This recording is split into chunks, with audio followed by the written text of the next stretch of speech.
Okay, children, now we are going to start the new topic, that is tangents and normal.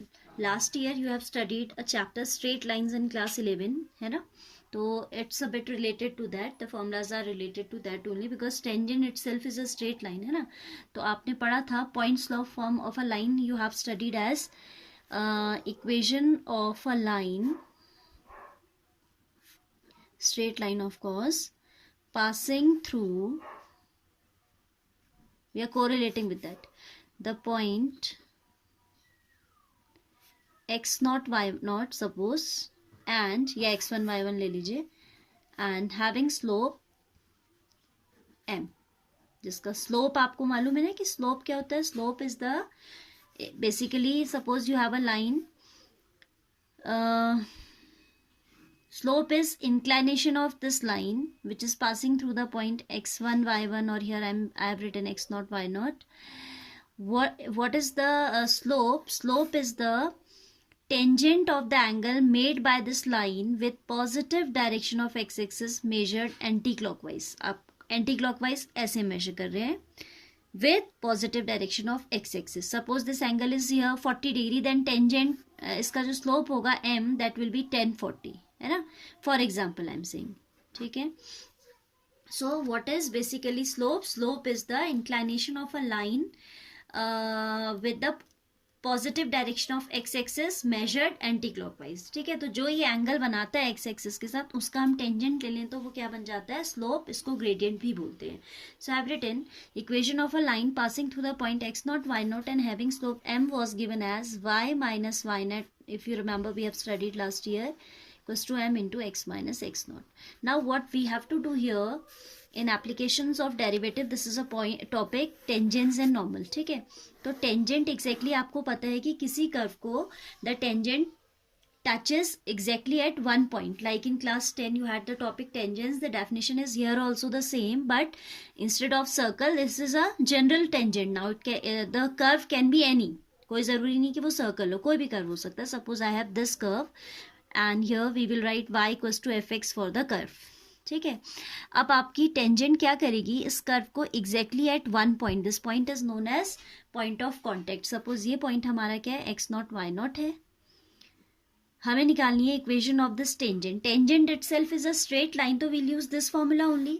How we will get the slope here? पहले तो हमें दिया होता था, या तो एंगल दिया होता था या सीधे उसका 10 दिया होता था. 10 मीन्स उसका स्लोप दे दिया होता था.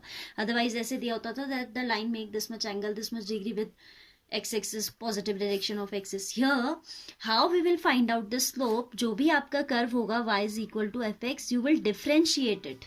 ठीक है, dy by dx जो देता है आपको, that is f dash x जो आपको देगा, that will be slope of tangent to that curve. उस कर्व पे टेंजेंट का स्लोप मिलता है हमें किससे? dy by dx से, slope of tangent to a curve. ठीक है, तो now equation of tangent will become then, equation of tangent क्या बन जाएगी?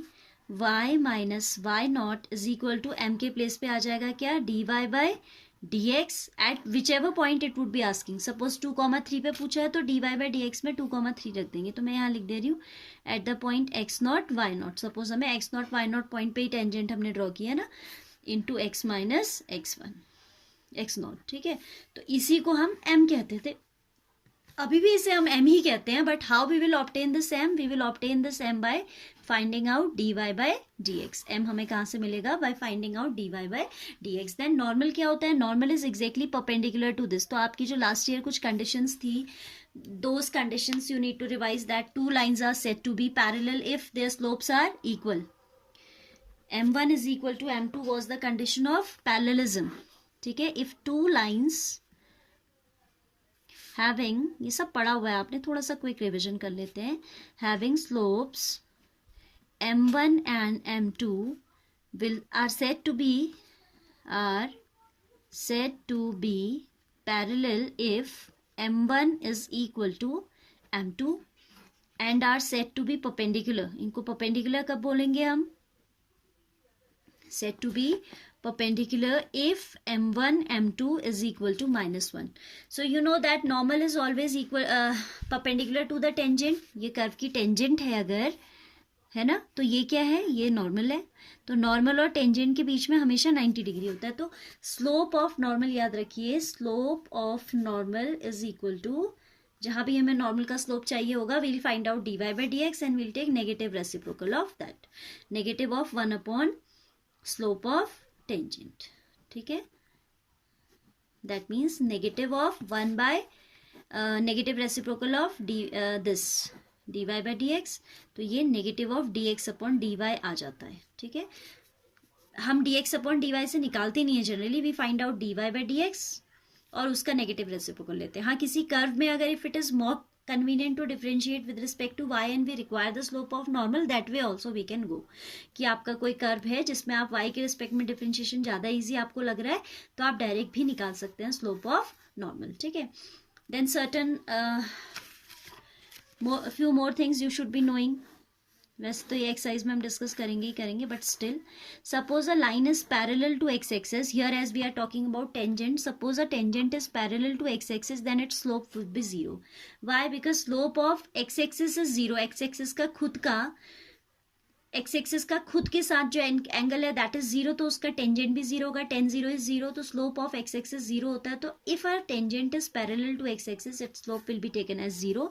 If it is parallel as to y axis, suppose ये आपकी एक्स एक्सिस थी, ये y axis, then it will be 1090 and 1090 आपका 1 upon zero that is not defined और infinity होता है। तो एक्सरसाइज में इसको हम थोड़ा और डिटेल में जहाँ भी क्वेश्चन होंगे विल स्टडी। ठीक है, so this much is the introductory part of tangents and normals. If I have suppose by chance I have missed out something, we'll cover in the exercise itself. ठीक है, because there are variety of questions, तो one by one वो concept आपके आते रहते हैं और revise होते रहते हैं। ठीक है।